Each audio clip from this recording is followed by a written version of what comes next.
semakin membesar. Lokasi Jalan Swadaya, Rumah Kasino. Monitor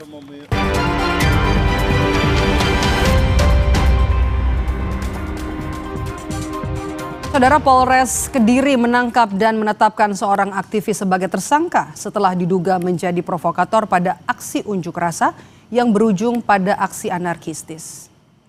Alat mundur 7. Apakah kita sepakat bahwa aparat harus mundur? Aparat mundur! Silahkan.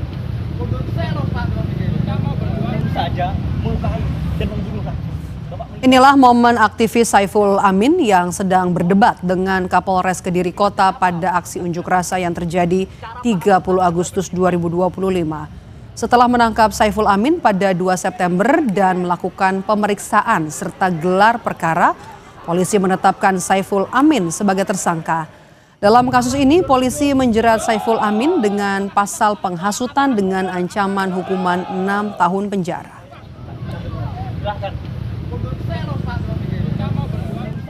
Telah melakukan penangkapan terhadap saudara SA, inisial SA, atas dugaan persangkaan pasal 160 KUHP.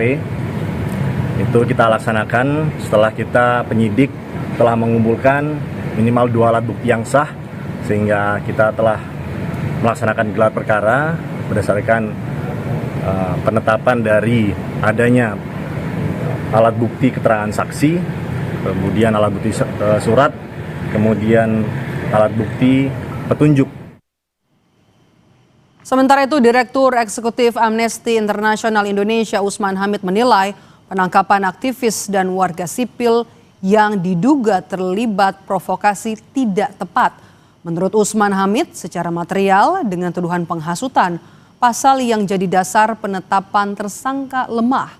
Unjuk rasa menyampaikan pendapat menurut Usman dijamin oleh undang-undang. Tidak tepat ya. Pertama, secara material proses penetapan tersangka mereka didasarkan pada pasal-pasal yang saya kira lemah untuk menuduh mereka misalnya melakukan penghasutan kepada publik untuk melakukan tindak pidana, atau misalnya melakukan penghasutan terhadap anak-anak untuk melakukan tindak pidana. Nah, yang terlihat di dalam sejumlah informasi yang saya pelajari, termasuk dari pihak kepolisian, rata-rata itu berasal atau berawal dari posting di media sosial. Di Tulungagung, Jawa Timur, polisi menangkap 2 mahasiswa yang diduga menjadi pelaku pelemparan bom Molotov serta provokator dalam unjuk rasa di depan Polres Kediri Kota. Kedua pelaku yang ditangkap yakni CK yang merupakan warga Klaten, Jawa Tengah, serta MSA yang merupakan warga Jakarta Timur. CK ditangkap di salah satu hotel di kawasan Tulungagung dengan sejumlah barang bukti, sedangkan MSA ditangkap di salah satu tempat kos di Kediri dengan barang bukti kembang api dan sejumlah pakaian. Keduanya berstatus mahasiswa di Kediri. Kedua pelaku ditangkap saat akan melancarkan aksi yang sama di Tulungagung, Jawa Timur. Sudah 3 hari berada di Tulungagung, ya, berpindah dari satu warkop ke warkop lain untuk melakukan provokasi kepada masyarakat agar melakukan unjuk rasa secara rusuh. Ditangkap 1 orang tersangka lain di wilayah hukum Kediri Kota. Ini yang berperan menyulut bom Molotov itu. Nanti rekan-rekan mungkin ada video yang beredar, ya, ada adegan di mana seseorang menyulut bom Molotov dan 1 orang melempar bom Molotov yang sudah menyala itu ke Mapolres Kediri Kota. 2 orang itu sudah berhasil diamankan. Sementara itu, Tim Advokasi untuk Demokrasi atau TAUD menilai penangkapan Direktur Lokataru Foundation Del Pedro Marhaen oleh polisi menyalahi aturan dan tidak sesuai dengan prosedur. Tim hukum pun meminta penangguhan penahanan untuk Del Pedro. Selain itu, tim hukum juga berencana mengajukan pra-peradilan. Di rutan Polda Metro, dan kemudian ya kami berinisiatif dan sudah mengajukan, ya kita sudah mengajukan penangguhan penahanan kepada klien kami, Dan mungkin kami juga merencanakan untuk melakukan upaya-upaya advokasi dan langkah-langkah hukum konkret, misalkan mengajukan pra-peradilan dan lain sebagainya macamnya, seperti itu.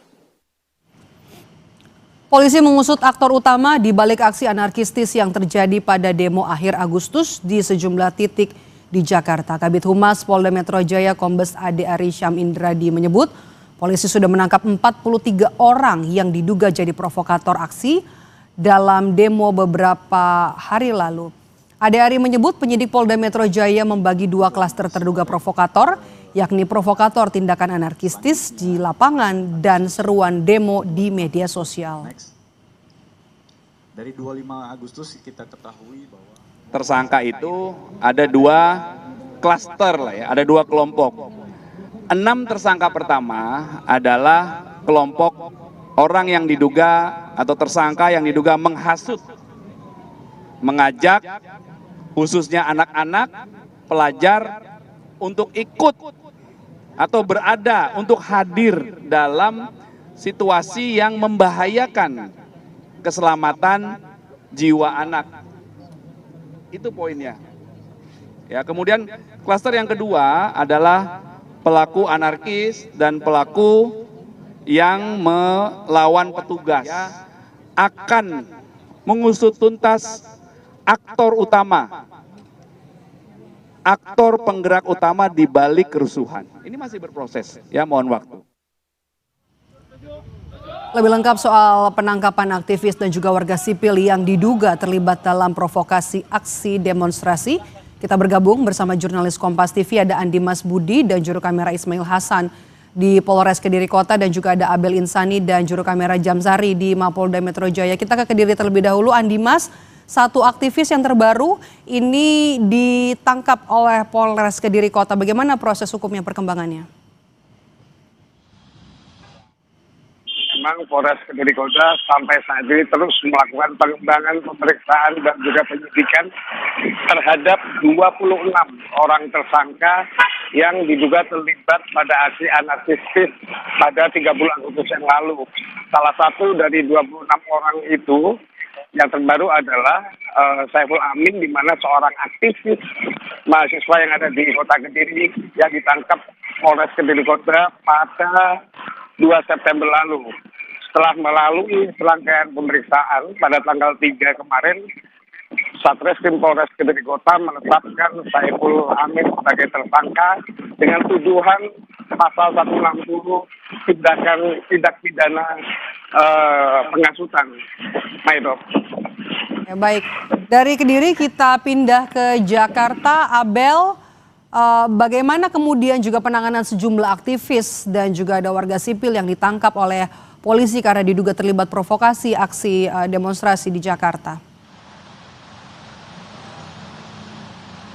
Ya, Madop, tentu dari 1.240 orang yang ditangkap, khususnya untuk Polda Metro Jaya ini sudah mengamankan atau sudah menjadikan 43 orang yang ditangkap ini sebagai tersangka, di mana dari 43 orang yang ditetapkan sebagai tersangka ini dibagi menjadi 2 klaster, di mana klaster yang pertama ini terkait dengan penghasutan atau mengajak untuk melakukan aksi demonstrasi atau provokasi di lapangan. Kemudian yang kedua ini merupakan klaster pelaku anarkis atau perusakan fasilitas umum di Jakarta.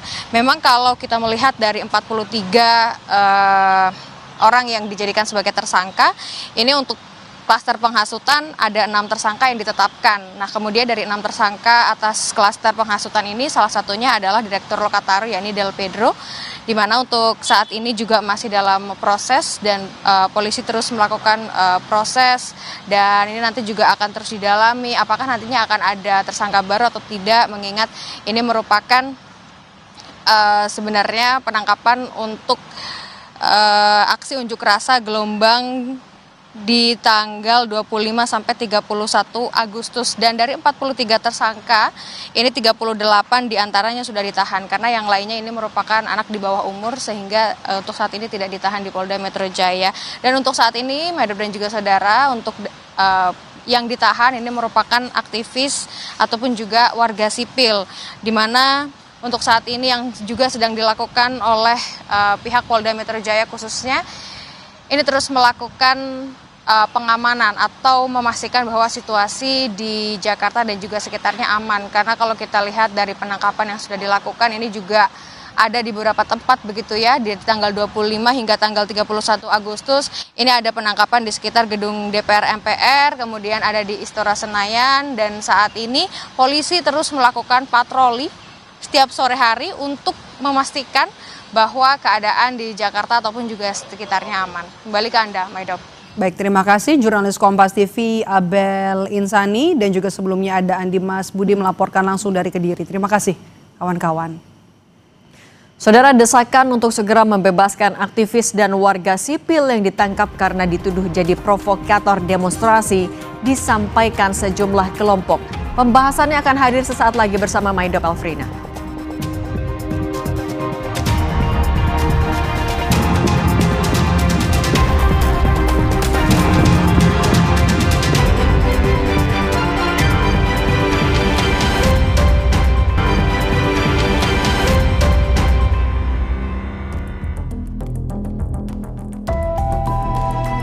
Rangkaian peristiwa anarkis ini diawali dari perbuatan para tersangka yang menghasut adalah bebaskan seluruh demonstran yang ditahan oleh kepolisian tanpa syarat, tanpa bergen, tanpa daya tawar, tanpa diotak-atik dan lain sebagainya. Dia menyuarakan hatinya, suara hatinya aja Pak, gitu ya. Tolong jangan sampai di proses hukumnya itu terjadi, jangan Pak. Desakan untuk segera membebaskan aktivis dan warga sipil yang ditangkap karena dituduh jadi provokator demonstrasi disampaikan sejumlah kelompok. Adalah kita ngomongin soal keselamatan warga sipil. Negara sudah seharusnya menjamin keselamatan dan rasa aman untuk warga sipil. Salah satu kami inginkan adalah bebaskan seluruh demonstran yang ditahan oleh kepolisian tanpa syarat, tanpa bergen, tanpa daya tawar, tanpa diotak-atik dan lain sebagainya. Kenapa? Karena mereka-mereka yang juga akan menjadi saksi di lapangan seperti apa yang terjadi. Salah satu penangkapan aktivis oleh polisi yang jadi sorotan adalah ditangkapnya Direktur Lokataru Foundation Del Pedro Marhaen. Penyidik menyebut Del Pedro membuat hasutan untuk mengajak terlibat aksi anarkistis termasuk melibatkan pelajar. BPP itu yang terhubung dengan akun-akun ekstrim yang memberikan ajakan seperti yang tadi sebelumnya, seperti itu, pengrusakan, kemudian bom molotov, itu ada hubnya dari akun BPP. Lokataru pun membantah tuduhan polisi soal penghasutan dan mengecam tindakan polisi yang membungkam suara koalisi masyarakat sipil yang mengawasi kinerja pemerintah. Melakukan advokasi, melakukan bantuan hukum gratis, bahkan melakukan pendidikan HAM, pendidikan demokrasi, melakukan penyadaran publik, mengamplifikasi suara-suara tuntutan-tuntutan publik. Lalu justru kami yang dituduh dengan keji gitu sebagai dalang. Ini bentuk tuduhan pengalihan tanggung jawab dari pihak kepolisian kepada orang-orang anak-anak muda yang secara sumber daya tidak mungkin melakukan hal itu. Tidak hanya Del Pedro, polisi juga menangkap warga sipil sekaligus influencer bernama Laras Faizati atas dugaan penghasutan membakar Mabes Polri. Keluarga pun meminta restoratif justice atas proses hukum yang sedang dijalani oleh Laras Faizati di Bareskrim Polri. Kepada Pak Prabowo, kepada Bapak Kapolri, kepada Bapak para penyidik, anak saya ini anak yang baik, gitu. Hanya mungkin ya dia menyuarakan hatinya, suara hatinya aja Pak, gitu ya. Tolong jangan sampai di proses hukumnya itu terjadi, jangan Pak. Mohon bantuannya Laras untuk dibebaskan gitu loh Pak Prabowo, Pak Wakapolri, Pak Kapolrinya. Tolong saya mohon bantuannya. Laras hanya anak remaja biasa. Nama lain yang juga ikut ditangkap adalah admin sekaligus humas Gejayan Memanggil, Syahdan Hussein, yang ditangkap atas tuduhan ikut menyebarkan ajakan perusakan saat aksi unjuk rasa di Jakarta. Hingga saat ini polisi masih memeriksa orang yang diduga sebagai provokator demo ricuh. Sebagian sudah ditetapkan sebagai tersangka. Tim Liputan, Kompas TV.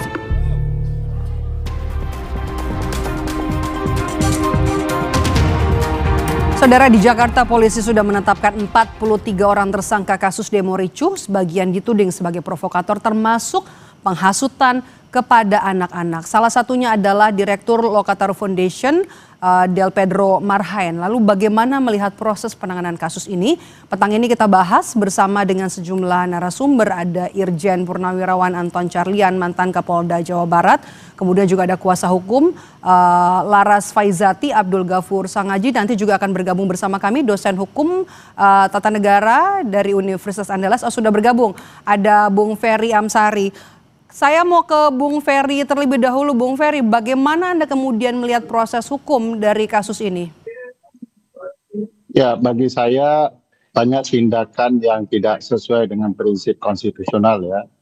Terutama soal kemerdekaan orang menyampaikan pendapat dan kebebasan orang untuk menyampaikan pendapat itu dalam berbagai media yang mereka miliki. Jadi kurang lebih melanggar pasal 28 dan pasal 28F Undang-Undang Dasar 1945 yang seharusnya dalam berbagai proses hukum tidak boleh dilanggar oleh baik oleh aparat maupun pihak-pihak yang lain. Bagi saya terkesan dipaksakan ya untuk kemudian pernyataan-pernyataan di media sosial itu sebagai tindakan untuk dinyatakan sebagai penghasutan. Siapa yang menghasut, siapa yang dihasut, menurut saya terlalu sumir untuk kemudian dikategorikan sebagai sebuah tindak pidana. Ya. Apakah kemudian karena sebuah pernyataan di media sosial lalu di-like oleh seseorang dan ternyata dia dianggap sebagai menghasut? Apakah orang yang me-like itu ikut di dalam peristiwa unjuk rasa? Apakah kalau mereka ikut pula membakar misalnya? Itu sumir sekali bagi saya dan terasa mengada-ada dan dipaksakan. Jadi sekarang kan pihak keamanan sedang mencari-cari jawaban terhadap kalau keamanan terganggu, ada kegiatan pembakaran di unjuk rasa, maka diperlukan subjek atau orang yang kemudian dituduh sebagai pelaku. Padahal tentu ini tidak mudah ya, mengkaitkan Del Pedro misalnya dengan upaya makarkah, pembakarankah dan lain-lain. Banyak orang kemudian menyatakan, ayo kita berani bersikap, berani melawan, gitu ya. Kenapa pertanyaannya hanya Del Pedro? Padahal kalau ditelisik di media sosial itu bukan hanya ratusan ribu ya, tapi hampir jutaan orang bicara ayo melawan begitu ya. Oke, kita sudah dapat poinnya, ada kebebasan berpendapat yang kemudian juga akhirnya dipaksakan ya, penghasutan sangkaan terhadap orang-orang yang ditangkap ini. Pak Anton, Anda melihatnya seperti apa? Apakah kemudian dasar-dasar yang digunakan polisi untuk menangkap orang-orang ini di Jakarta, ada Laras Faizati, kemudian juga Del Pedro, sudah tepat atau belum? Baik, masalah tepat dan tidak nanti akan dibuktikan secara hukum, dan saya juga sependapat dengan Bung Ferry bahwa memang kebebasan berpendapat itu harus kita dukung, harus kita junjung tinggi karena memang diatur secara konstitusional. Namun di dalam hal ini saya yakin dan percaya bahwa polisi di sini tidak sedang mengusut masalah kebebasan berpendapat, karena ketika mahasiswa adik-adik mahasiswa ini melakukan unjuk rasa, tidak ada satupun juga dari Korlap atau siapapun juga yang ditangkap, bahkan dikawal, difasilitasi. Di sini justru kami dengar dari Humas bahwa yang dikenakan pasal pidana itu adanya penghasutan, adanya ajakan untuk pengerusakan, bahkan bom molotov. Tapi walaupun demikian, ini tetap harus dibuktikan secara jelas, dan pembuktian itu ada di nanti di pengadilan. Bukti-bukti apa yang harus dibutuhkan untuk membuktikan sangkaan ini, Pak? Kenapa? Bukti-bukti apa yang diperlukan polisi penyidik untuk membuktikan sangkaan ini? Nah, di sini dari akun-akun itu ada ajakan-ajakan. Karena salah satu bahwa kejanggalan-kejanggalan di dalam gerakan ini terjadinya masif ini adanya media sosial sebagai alat. Jadi di sini pun juga mungkin kita patut waspadai bahwa loh kok ini hanya media sosial. Nah sekarang ini media sosial itu sudah ada jadi dunia tersendiri, makanya penduduk itu ada citizen, ada netizen. Jadi jangan sampai dikata, bahkan kata pengamat ahli bisa juga ini sebagai salah satu proxy war. Bahwa media ini sangat-sangat berpengaruh. Jadi di sini yang diusut oleh polisi itu bukan kebebasan untuk menyampaikan pendapat. Kita sudah tangkap poinnya, Pak Anton. Saya mau ke Bung Ferry. Bung Ferry, bagaimana kemudian hasutan yang disampaikan kepada pelajar untuk ikut demo? Anda melihatnya seperti apa? Jadi begini, bunyi lengkap pasal 28F Undang-Undang Dasar itu kurang lebih seperti ini. Setiap orang berhak memperoleh informasi, mengembangkan informasi, dan menyebarluaskan informasi yang dia dapati kepada berbagai media yang mereka miliki.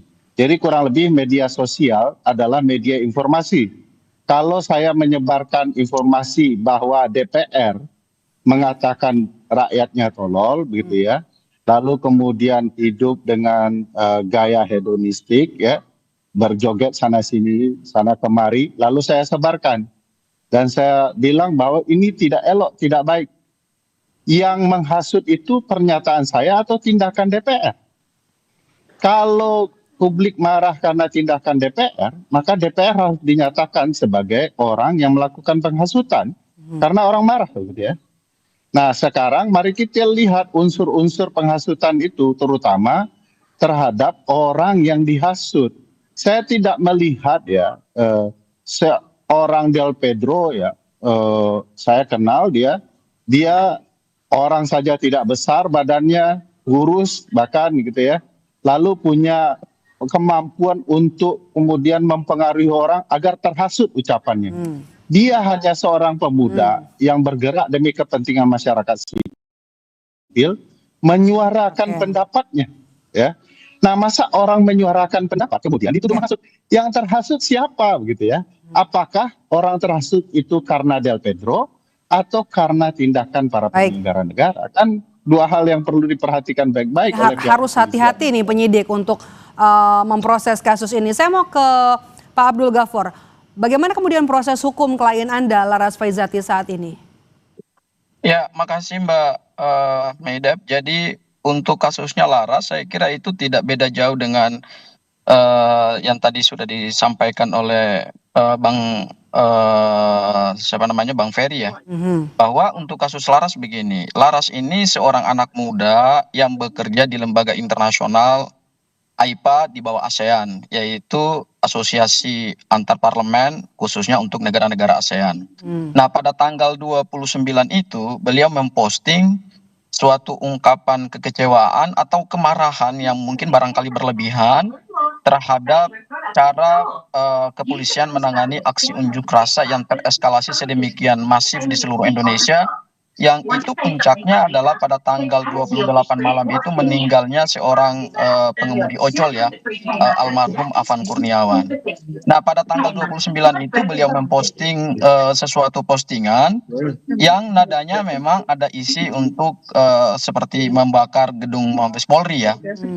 Kemudian pada tanggal 31 Agustus itu ya, 2 hari setelah diposting, kemudian tanggal 31 Agustus ada yang kemudian melaporkan perkara tersebut ke Bareskrim Polri, dan 1 hari setelah LP naik, kemudian pada tanggal 1 itu langsung Tapi polisi menuding klien Anda ini melakukan provokasi untuk membakar Mabes Polri. Iya. Kalau kita lihat pasal-pasal yang ditetapkan itu kan adalah semuanya adalah pasal penghasutan ya. Pasal 28A, pasal 28 ayat 2 Undang-Undang ITE, kemudian ada pasal 32 Undang-Undang ITE, pasal 160 KUHP, dan pasal 161 KUHP. Semua pasal itu adalah pasal penghasutan. Kalau kita lihat pada delik penghasutan, sebagaimana yang juga disampaikan oleh Bang Ferry tadi, ya, bahwa harus ada terpenuhi unsur-unsur deliknya gitu ya. Apalagi Mahkamah Konstitusi dalam judicial review terkait dengan pasal penghasutan itu sudah mengkualifisir penghasutan itu sebagai delik material ya, yaitu antara kegiatan penghasutan yang dilakukan oleh seorang penghasut terhadap terhasut, kemudian harus ada akibat gitu ya. Nah, setelah bagaimana kemudian bisa membuktikan penyidik bisa membuktikan delik-delik ini, membedakan mana ajakan demo, kemudian juga mana penghasutan, harus hati-hati supaya polisi akhirnya tidak salah dalam melangkah dalam proses ini. Kita akan bahas usai jeda, tetaplah bersama kami di Kompas Petang. Kami kembali sesaat lagi.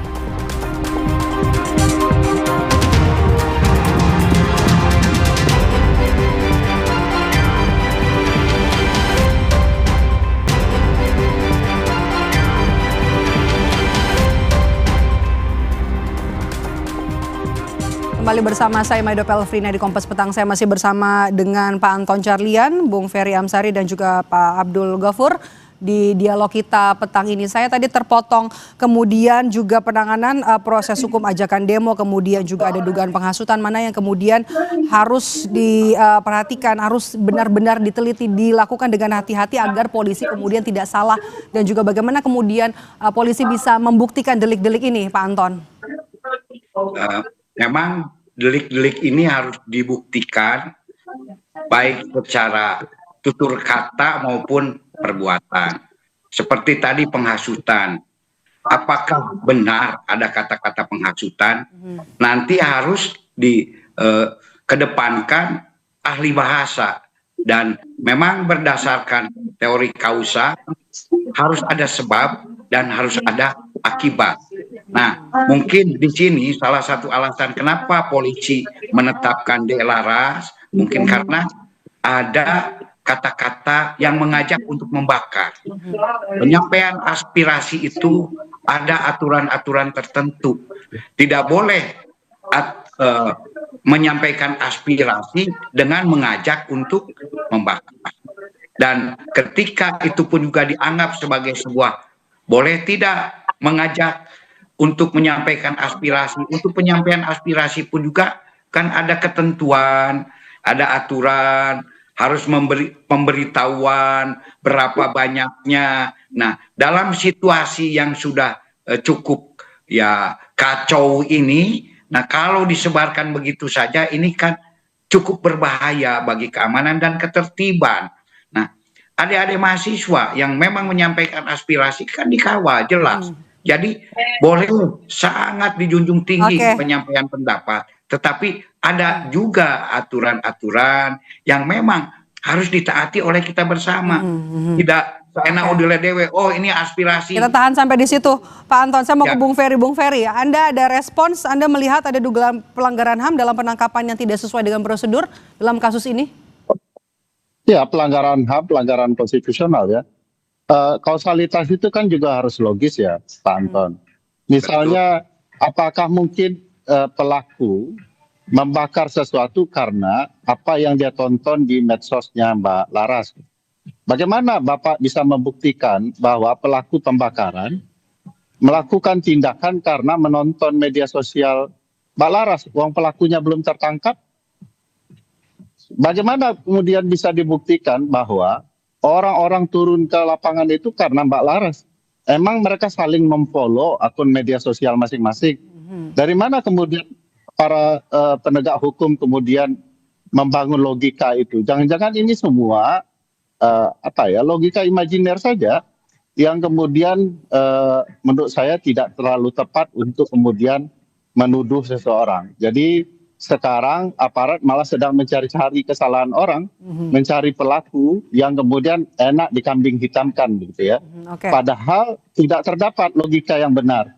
Prinsipnya apapun proses penegakan hukum yang mau ditegakkan, penghormatan terhadap konstitusi harus dijunjung tinggi. Tidak boleh terburu-buru ya, asal main tangkap, asal ada yang bersalah, asal ada kambing hitamnya. Sepanjang tidak runut logikanya, unsur yang akan mau dibuktikan nanti itu akan berantakan menurut saya. Pak Anton, logika imajiner kemudian juga mencari-cari kambing hitam. Saya kira boleh saja berkata demikian, tetapi yang jelas bahwa Indonesia ini sudah kehilangan kerugian material dan imaterial itu, kalau material hampir 900 M. Dan ketika terjadinya satu penyampaian aspirasi yang mengakibatkan kerusakan, sesuai dengan perintah daripada pimpinan kita tertinggi pun juga agar diusut secara tuntas dan dicari dalangnya. Nah, apakah ini hubungan kausa ini ada hubungannya atau tidak? Silahkan nanti hukum yang menilai, masyarakat yang menilai.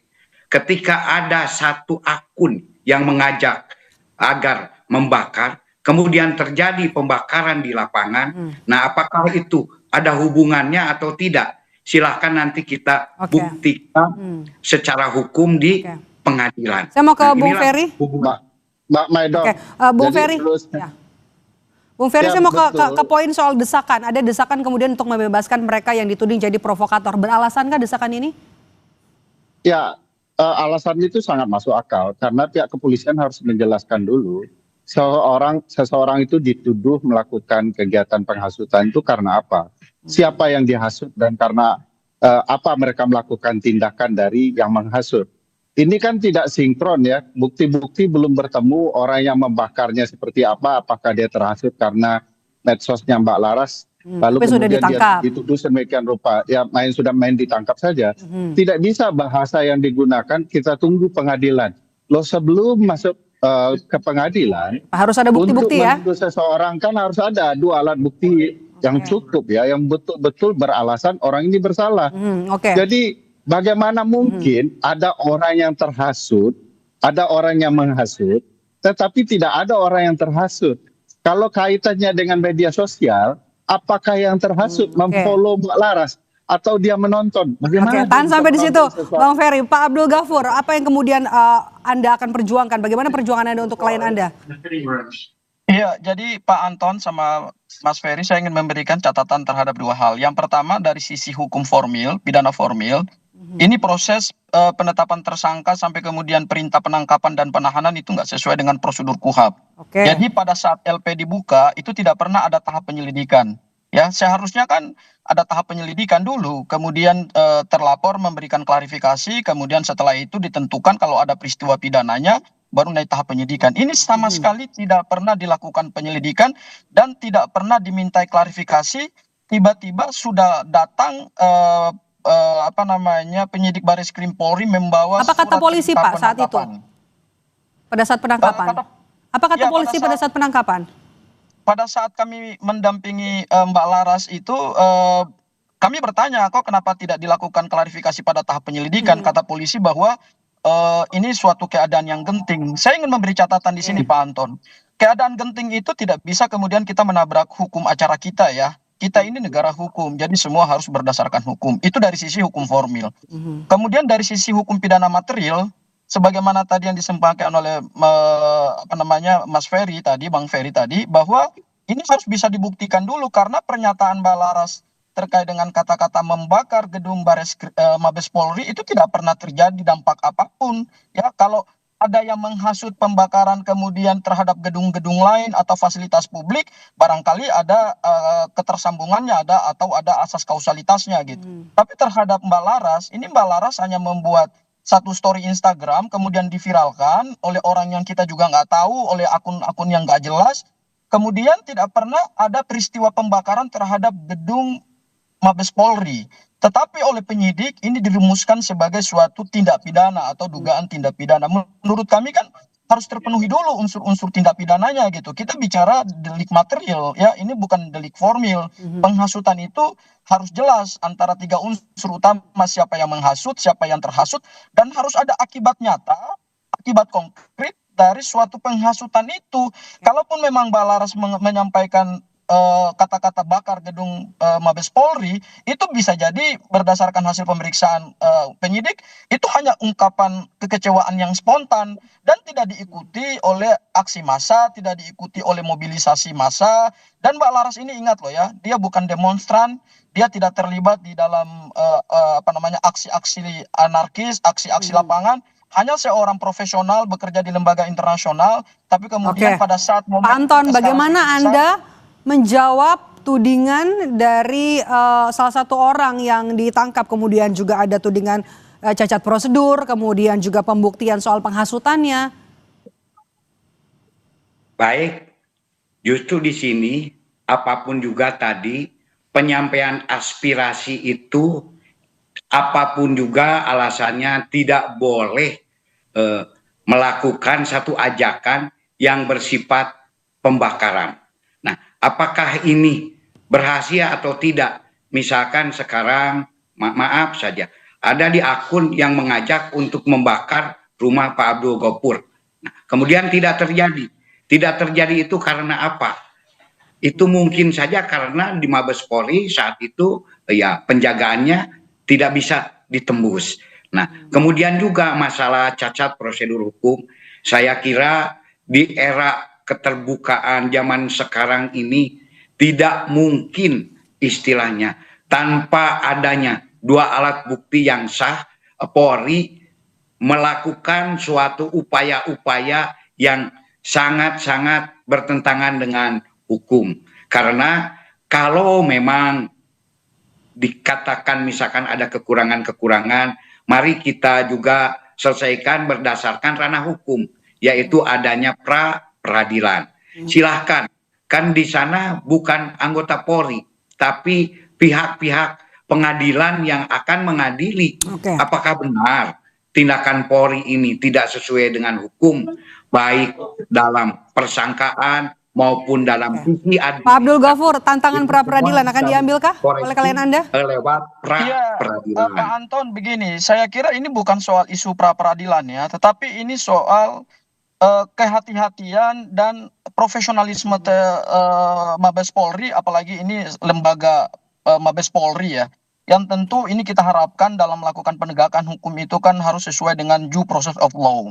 Kita bukan soal ini suatu keadaan genting, negara dalam keadaan genting. Memangnya keadaan genting itu seperti apa sih? Kalau memang mereka tidak ditangkap, terus negara ini bubar.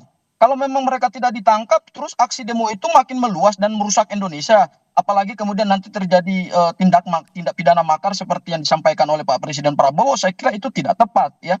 Seharusnya dalam melakukan suatu kegiatan penegakan hukum, ya penyidik itu harus berpedoman pada KUHP, karena KUHP itulah rules untuk memberikan batas-batas terhadap penyidik supaya jangan melampaui kewenangan. Hukum formil atau hukum acara pidana itu kan tujuannya itu pokoknya, supaya penyidik itu di dalam menegakkan hukum ya itu tidak boleh melampaui kewenangan, tidak boleh menabrak hukum acara. Tidak boleh kemudian atas nama tadi mengekang kebebasan atau atas suatu keadaan genting terus menerima LP tanpa prosedur penyelidikan langsung menetapkan tersangka. Saya kira ini kita mundur ini penegakan hukumnya. Ini bukan lagi negara respons hukum Anda, yang Bung sesuai Ferry. dengan KUHP gitu. Ya, saya pikir terasa sekali ya di kasus Del Pedro, Mbak Laras.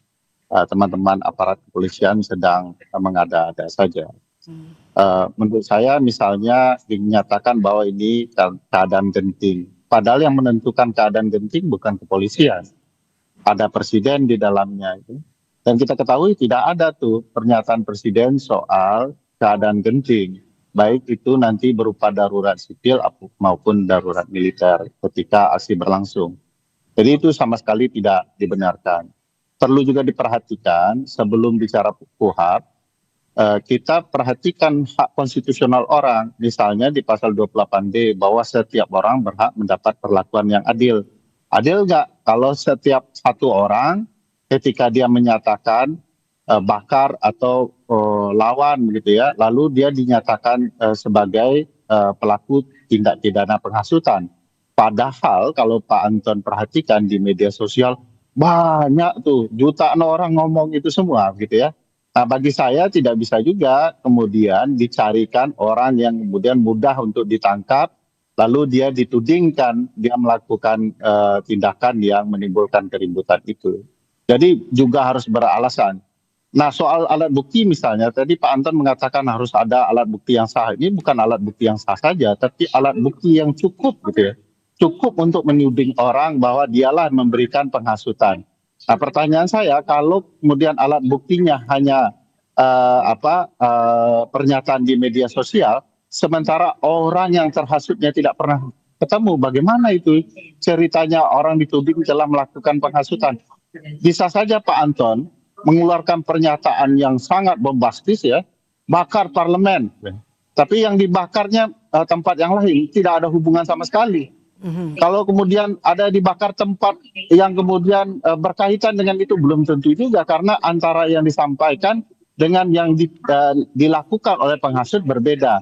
Nah, makanya paling penting ditemukan dulu pelaku pembakarannya, sehingga baru bisa ditemukan, diinterogasi apakah dia melakukan tindakan itu karena terhasut Mbak Laras, terhasut Del Pedro atau tidak. Jadi pertanyaannya, ini belum bertemu kok kemudian polisi sudah menetapkan tersangka. Jadi mestinya alat bukti yang cukup itu betul-betul bisa mengarahkan seseorang sebagai pelaku tindak pidana. Kalau tidak, itu negara bermain asal saja dalam menegakkan. Terakhir, saya mau ke Pak Anton. Pak Anton, bagaimana kemudian Anda menjawab keberatan-keberatan dari Bung Ferry dan juga kuasa hukum dari Laras Faizati, kemudian juga agar polisi bisa bekerja maksimal dan juga transparan dalam mengungkap kasus ini? Terus saya setuju bahwa polisi harus bertindak transparan. Namun di dalam hal ini sesuai dengan KUHP, salah satu alat kontrol hukum itu ya saat ini karena sedang berjalan proses hukum ya lewat pra-peradilan. Mau lewat jalur yang mana kira-kira yang harus ditempuh? Karena ini nunggu pra-peradilan dulu, Pak. Sudah berjalan. Pak Anton, saya pikir kasihan dong rakyat Pak Anton kalau semua jawaban penegak hukum. Oke, tahan dulu Bung Ferry. Mungkin kita kasih kesempatan saya untuk berbicara. Nah, ini justru ya inilah yang diatur oleh KUHP kita. Nah, masalah dua alat bukti apakah lewat penyelidikan dan penyidikan tentu saja sudah ada di dalam juknis. Ketika sudah ditemukan dua alat bukti yang sah dan sudah digelar, itu pasti itu bisa langsung ke penyidikan. Dan saya juga setuju bahwa untuk alasan genting itu tidak ada. Nah, kalau memang polisi mengatakan bahwa alasan situasi genting ini, baik, kita sudah tangkap poinnya. Itu. Dan juga kalau juga mungkin ada dari Bung Ferry tadi ada akun-akun lain yang mengajak dalam menyampaikan aspirasi harus membakar, tolong sampaikan kepada pihak Polri. Sehingga di sini pihak Polri pun juga nanti akan mengusut gitu. Jangan polisi dengan penangkapan ini sudah yakin ya punya bukti-bukti begitu ya. Bung Ferry, terakhir dari Anda.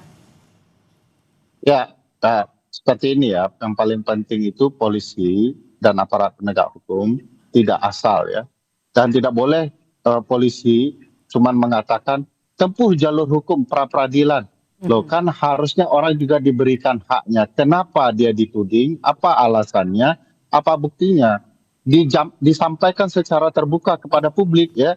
Kan polisi punya hak ya untuk menyampaikan apa yang dia rasa benar. Tetapi publik juga punya hak untuk mengetahui apa yang sebenarnya ditudingkan. Waktu kita terbatas. Bung Ferry, terima kasih Bapak-Bapak sudah bergabung bersama kami di Kompas Petang dan juga atas dialog hari ini. Anton Carlian, mantan Kapolda Jawa Barat, kemudian juga Bung Ferry Amsari, pakar hukum tata negara dari Universitas Andalas, dan juga Abdul Ghafur Sangaji, kuasa hukum dari Laras Faizati. Sehat selalu Bapak-Bapak. Merespons tuntutan 17+8, Kepala Pusat Penerangan TNI Brigjen Marinir Freddy Ardiansah menegaskan TNI menghormati supremasi sipil. Informasi lebih lengkapnya hadir usai jeda.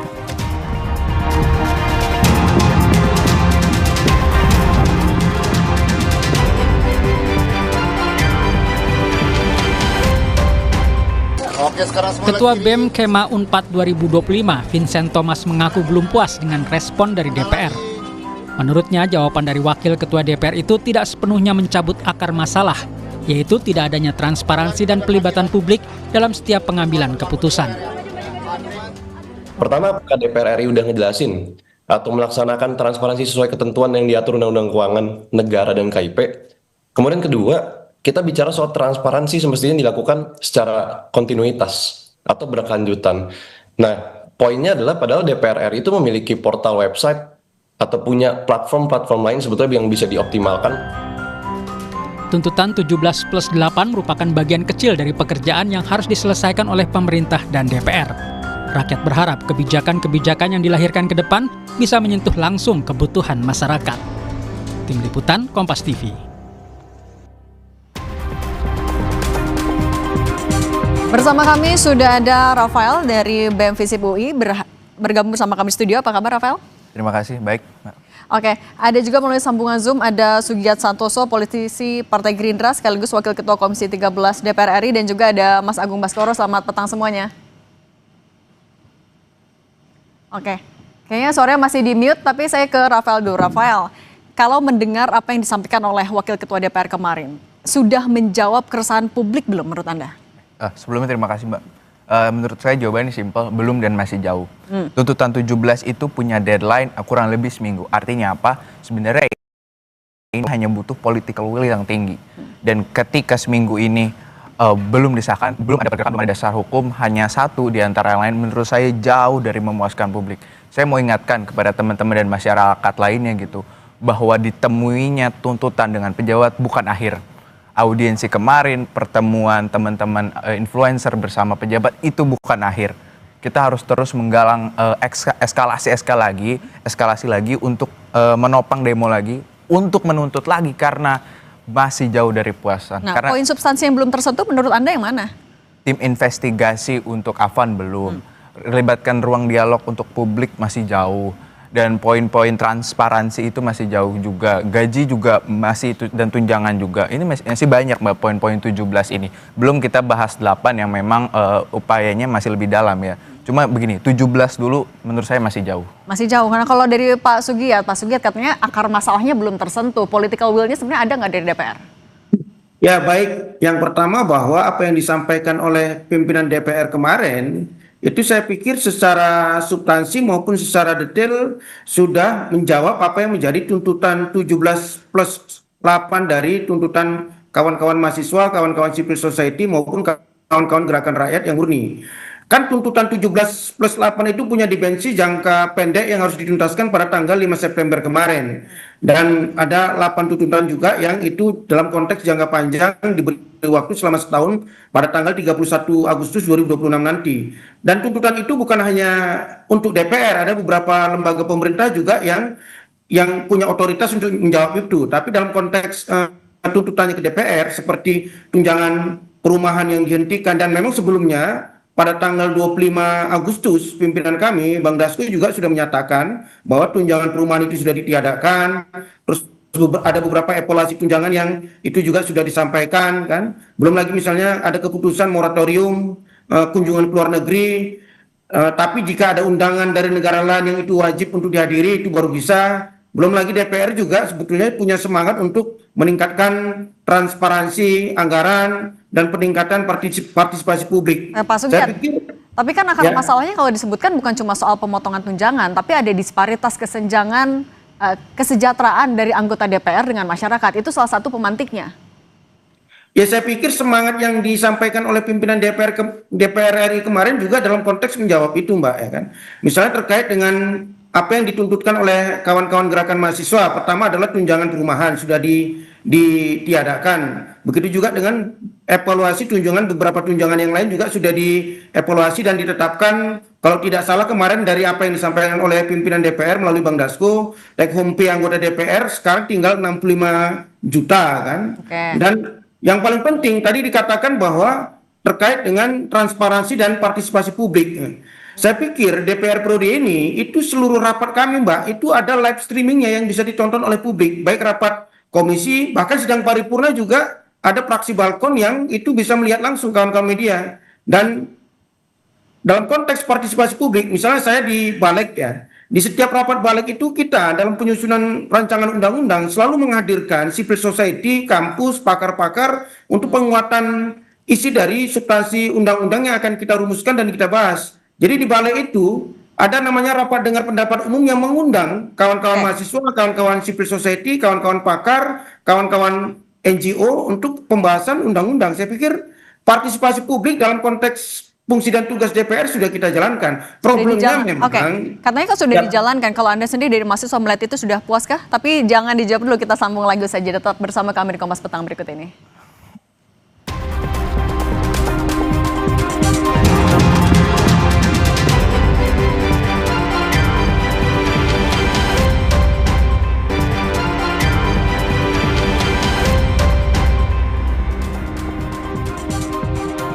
Kita sambung lagi tadi pertanyaannya, Rafael, kalau mendengar penjelasan dari Pak Sugiat, Anda sudah puas dengan transparansi seperti itu dan pemotongan tunjangan?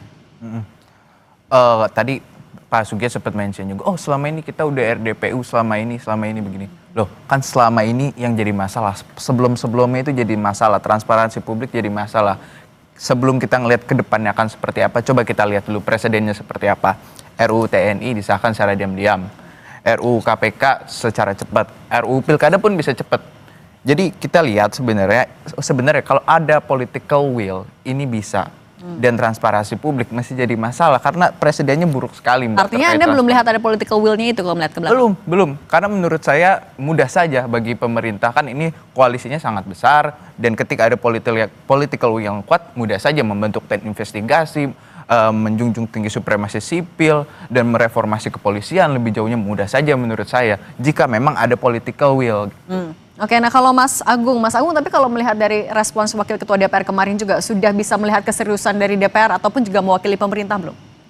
Iya, saya mengapresiasi DPR ya. Saya harus fair mengatakan secara objektif bahwa DPR sudah memenuhi beberapa aspek yang dituntut oleh teman-teman mahasiswa, walaupun ini perlu didorong lebih agresif dan lebih konkret, dalam artian tunjangan dibatalkan untuk beragam macam yang fantastis ya, perumahan, komunikasi, beras dan seterusnya itu. Kemudian yang kedua, soal moratorium perjalanan luar negeri.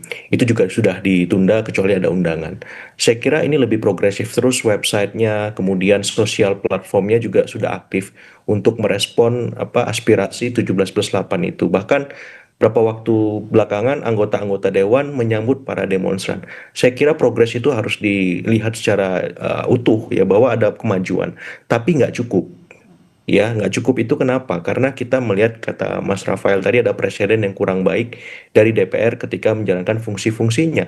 Dalam ambil contoh fungsi legislasi. Kenapa undang-undang revisi itu cepat sekali, TNI, KPK, Omnibus dan seterusnya itu. Kenapa yang ini nggak bisa cepat sekali menuntut 17+8 ini ya secara agresif? Dalam artian begini, kalau misalkan masih ada anggota yang dinonaktifkan, ini statusnya gimana sih? Ya, oke, gaji dan tunjangannya dibatalkan. What next-nya?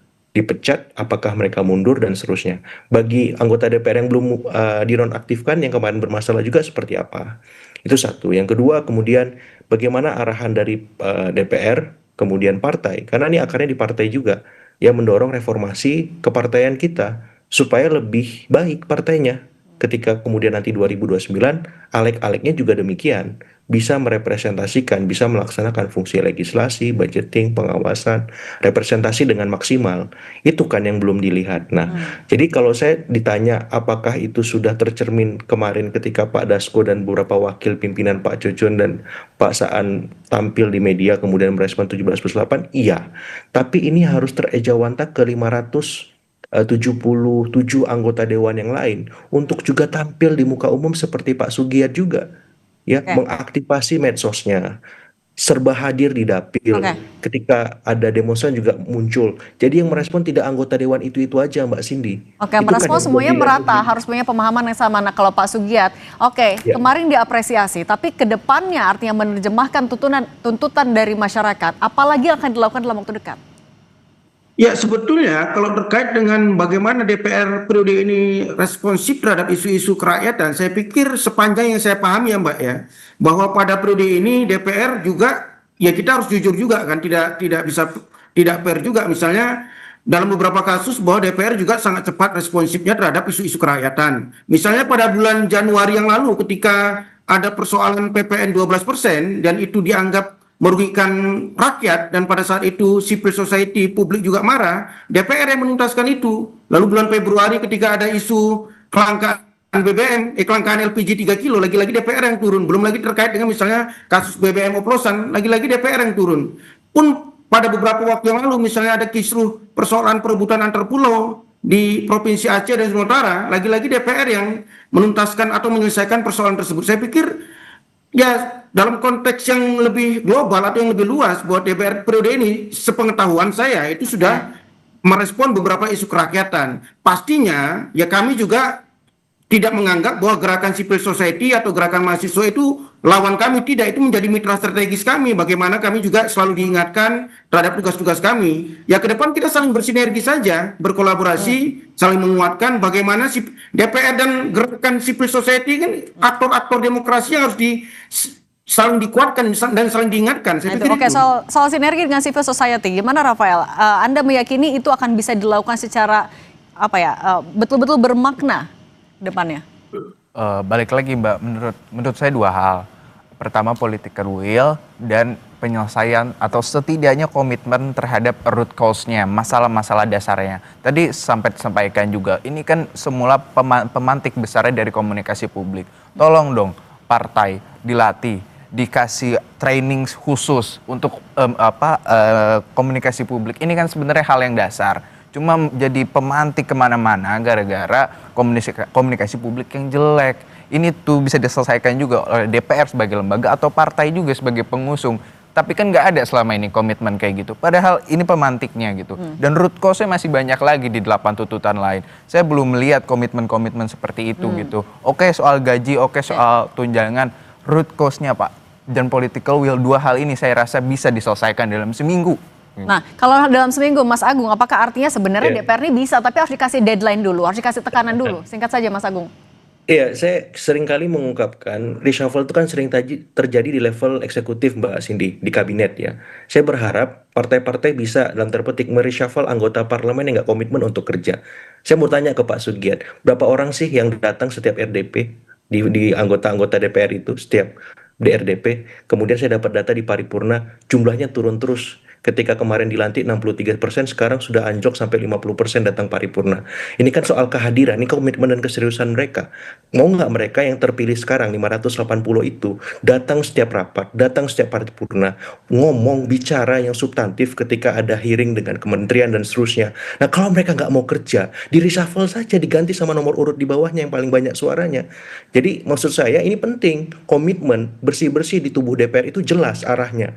Oke 17+8, tapi ini kan living dokumen hidup yang bisa kita revisi bersama-sama. Nah, saya ingin mengajak kita memplototi seluruh anggota dewan 580 di dapil itu, apakah semuanya benar-benar kerja? Bukan hanya Pak Sugiat aja yang tampil atau siapa lagi yang tampil, tapi ini nggak merata, Mbak Cindy. Kita nggak melihat itu, sehingga wajar teman-teman mahasiswa, teman-teman masyarakat sipil nggak puas karena kolektivitas DPR sebagai institusi DPR itu nggak terjadi. Ini hanya 1 orang, 2 orang, berapa persen dari anggota DPR yang benar-benar aktif, yang benar-benar terlibat dalam setiap pengambilan keputusan strategis atau ketika situasi genting di Indonesia seperti itu. Oke, dan jangan sampai aspirasi didengar hanya setelah ada unjuk rasa dulu. Sinergi itu yang juga ditagih. Terima kasih ya Mas Agung Baskoro, Rafael dan juga Pak Sugiat Santoso sudah berbagi bersama kami di Kompas Petang.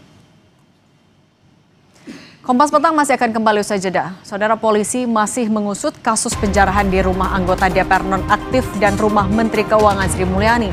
Bagaimana proses hukum pelaku penjarahan? Usai jeda, Kompas Petang akan membahasnya.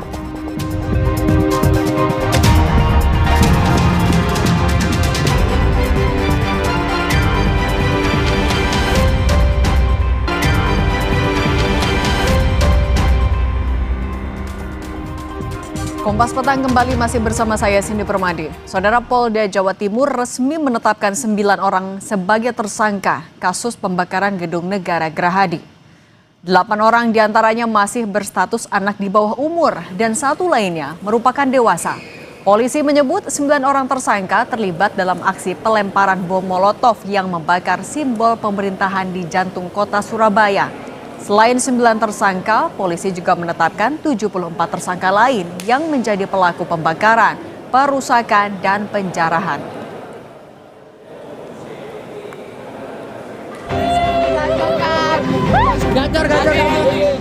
Setelah viral, jam tangan bernilai belasan miliar rupiah yang menjadi salah satu barang jarahan dari rumah milik anggota DPR nonaktif Sahroni akhirnya dikembalikan. Keluarga dari anak remaja memilih mengembalikan jam bernilai 11 miliar tersebut melalui pihak RT dan RW setempat. Sang ibu menyebut anaknya menemukan jam tangan milik Sahroni tercecer di jalan saat aksi penjarahan di rumah Sahroni. Dia ngambil beberapa barang dan barang itu terjatuh dan dia ambil aja. Waktu itu dia menemukan tasbih dan jam tangan itu. Di RT saya minta koordinasi juga sama RW, saya mau mengembalikan. Akhirnya viral dan saya tahu ternyata harga jam itu fantastis sekali gitu. Dan itu kita juga sempat kaget, sempat shock gitu kan. 1 kali 24 jam itu ada di rumah kita pun kita nggak bisa tidur gitu. Karena kita ternyata itu bukan barang hak milik kita gitu kan. Sementara itu, anggota DPR nonaktif yang juga selebritas Surya Utama atau Uya Kuya mengaku telah mendapatkan beberapa kucing yang sempat hilang dalam aksi penjarahan yang dilakukan massa di rumahnya. Uya Kuya mengaku sudah berkoordinasi dengan pihak RT dan RW di rumahnya untuk membantu jika ada yang menghimbau kepada warga yang menemukan kucing miliknya yang masih belum dikembalikan. Tak hanya kucing, polisi juga sudah mengumpulkan sejumlah barang yang dijarah dari rumah Uya Kuya. Polisi juga sudah menangkap sejumlah pelaku penjarahan rumah Uya Kuya. Ini udah ada cari tahu belum sih Mas? Kucing tadi juga ada RT, ibu RT dari tolong karena ini lokasi ibu ini juga tetangga dekat-dekat kita juga nggak jauh. Tadi dihimbau bahwa kalau seperti ada kesadaran dari pihak-pihak pelaku yang mengambil, terutama kucing, foto-foto, surat-surat berharga gitu kan ya. Segera bisa dikumpulkan informasi ke RT atau ke RW masing-masing. Dan kalau kucing sekarang fokus saya emang urus keluarga saya, mertua saya, ibu saya, karena itu kan tempat tinggal orang tua, mertua saya juga di rumah itu juga, dan urus mencari kucing-kucing saya yang hilang. Polisi juga telah memeriksa sejumlah orang yang diduga terlibat dalam aksi penjarahan rumah Menteri Keuangan Sri Mulyani. Sebelumnya, beberapa pemuda sempat mengembalikan barang ke rumah Menteri Keuangan Sri Mulyani. Mereka mengaku menemukan barang tersebut di jalan. Namun setelah diperiksa, polisi menemukan bukti keduanya terlibat dalam aksi penjarahan rumah Ibu Sri Mulyani. Laki yang mengaku menemukan barang hasil curian yang dilakukan di kediaman Bu Menteri. Dan dia bercerita bahwa barang itu ditemukan yang kececer di pinggir jalan. Sambil kita mengecek-ngecek video yang viral, sehingga ternyata ada foto mereka berdua. Artinya kedua orang ini tertangkap layar ikut terlibat dalam proses penjarahan malam itu, Bang ya? Ya, hasil pemeriksaan yang dilakukan oleh Reskrim pada saat itu memang terbukti ada video yang beredar. Sementara itu di Kediri, polisi terus menghimbau agar warga mengembalikan sejumlah barang jarahan yang diambil dari Pemkab Kediri, gedung DPRD, hingga Museum Bagawanta Bahari. Sejumlah barang jarahan sudah dikembalikan warga, namun sejumlah artefak bersejarah dari Museum Bagawanta Bahari masih belum ditemukan. Tim Liputan Kompas TV.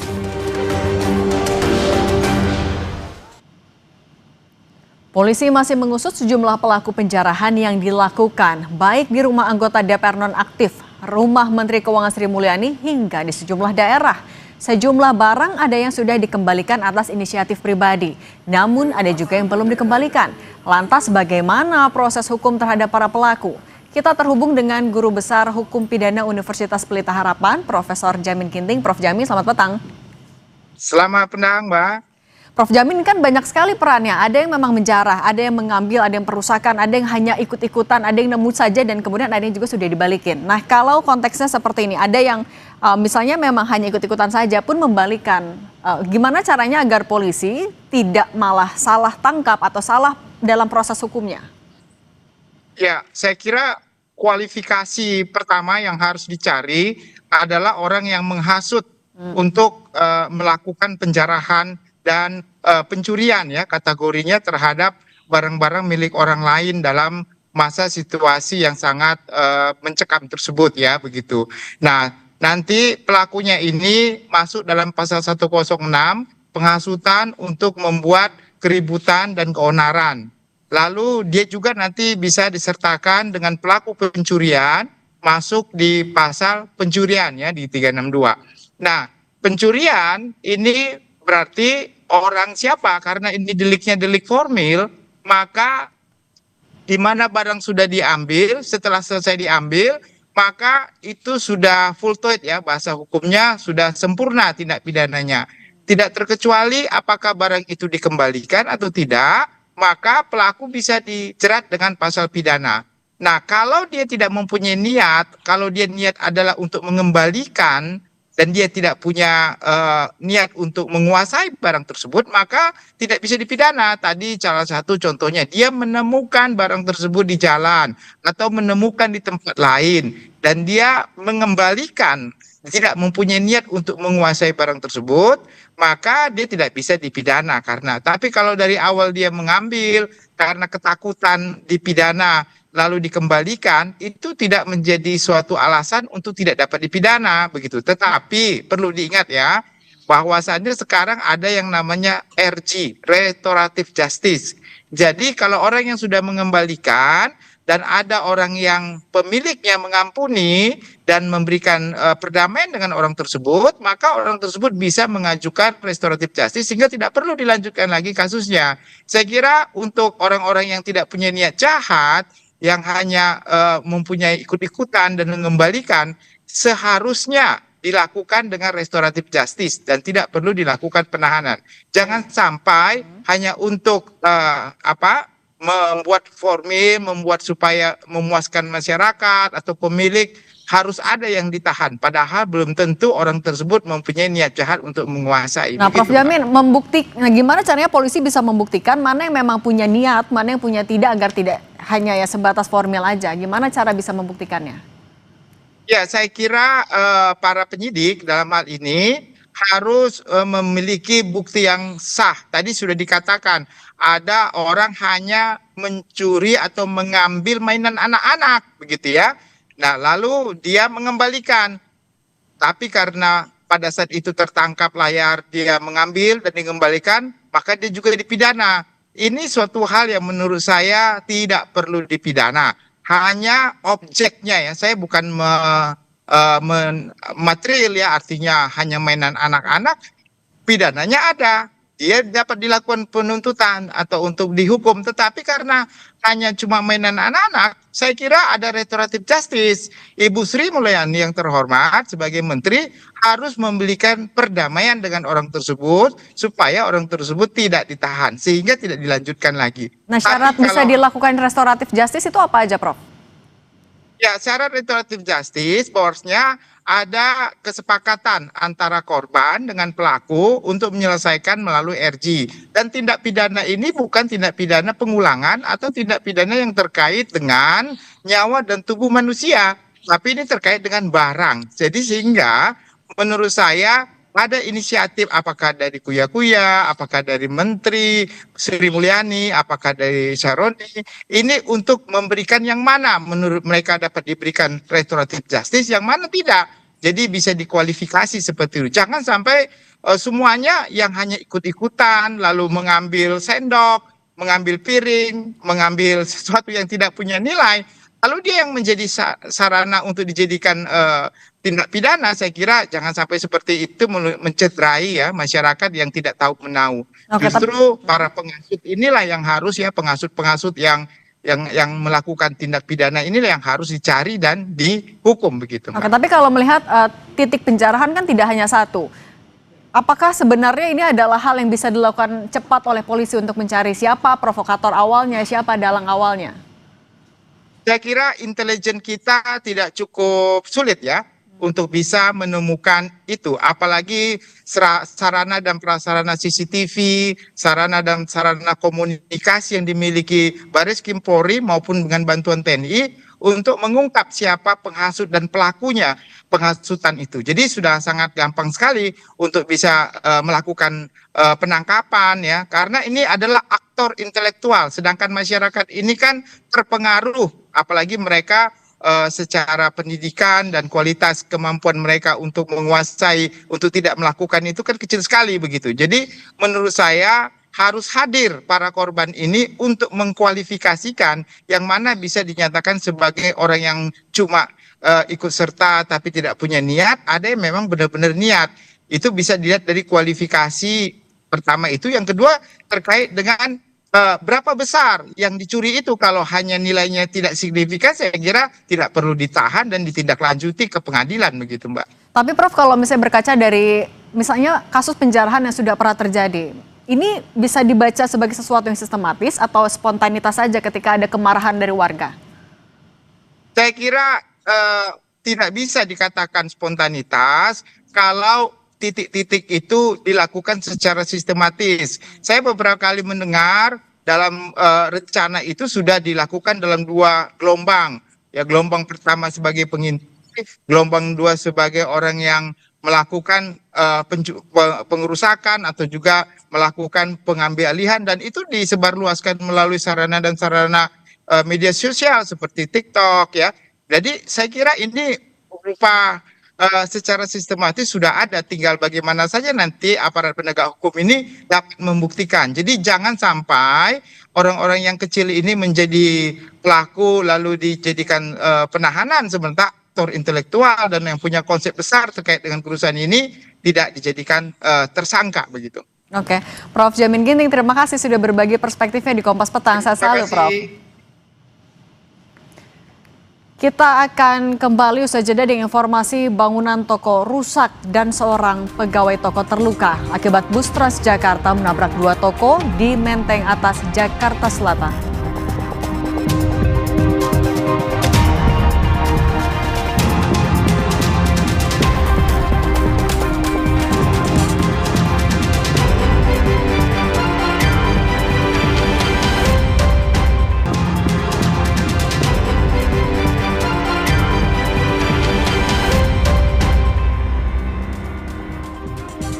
Kompas Petang kami lanjutkan dengan informasi Polda Metro Jaya kembali menggelar patroli pengamanan untuk memantau kondisi keamanan di Jakarta pasca aksi unjuk rasa di sejumlah titik.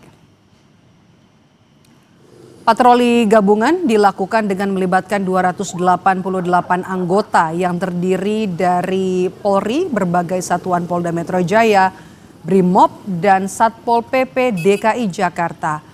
Patroli dilakukan dari pukul 4 sore hingga pukul 8 malam. Dalam patroli pengamanan sore ini dilakukan di sejumlah wilayah seperti di kawasan Gelora Bung Karno, Senayan, Otista, Matraman, Pramuka, Gunung Sahari, Kramat Raya, Tebet, hingga kembali ke Pancoran dan Polda Metro Jaya.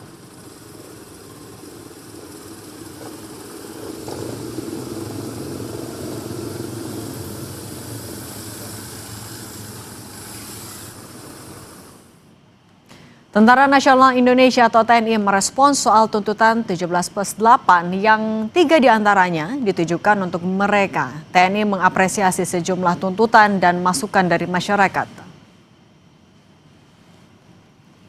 Kepala Pusat Penerangan TNI, Brigjen Marinir Freddy Ardiansyah, menegaskan TNI menghormati supremasi sipil. 3 tuntutan yang ditujukan pada TNI adalah segera kembali ke barak, hentikan keterlibatan dalam pengamanan sipil, tegakkan disiplin internal agar anggota TNI tidak mengambil alih fungsi Polri, dan komitmen publik TNI untuk tidak memasuki ruang sipil selama krisis demokrasi. TNI sangat mengapresiasi ya beberapa tuntutan maupun masukan 17+8 yang tiga untuk TNI, baik dalam jangka waktu seminggu maupun setahun. Ya. Intinya bahwa TNI sangat menghormati dan mengapresiasi tuntutan itu. Kemudian dalam konteks kerangka hukum dan demokrasi Indonesia, TNI sangat menjunjung tinggi dan menghormati supremasi sipil. Apapun yang diputuskan, apapun kebijakan yang diberikan pada TNI, itu akan dilaksanakan dengan sebaik-baiknya dan dengan penuh kehormatan. Saya kira itu. Terima kasih. Polisi mengusut aktor utama di balik aksi anarkistis yang terjadi pada demo akhir Agustus di sejumlah titik di Jakarta. Kabid Humas Polda Metro Jaya Kombes Ade Ari Syam Indradi menyebut polisi sudah menangkap 43 orang yang diduga menjadi provokator aksi anarkistis dalam demo beberapa hari lalu. Ade Ari juga menyebut penyidik Polda Metro Jaya membagi 2 klaster terduga provokator, yakni provokator tindakan anarkistis di lapangan dan seruan demo di media sosial. Lebih didominasi oleh anak-anak. Selanjutnya dari Agustus, untuk 25 Agustus. Next. Dari 25 Agustus. Informasi tadi menutup Kompas Petang hari ini. Saya Cindy Permade. Dan saya Maidop Elfrina berterima kasih. Sampai jumpa.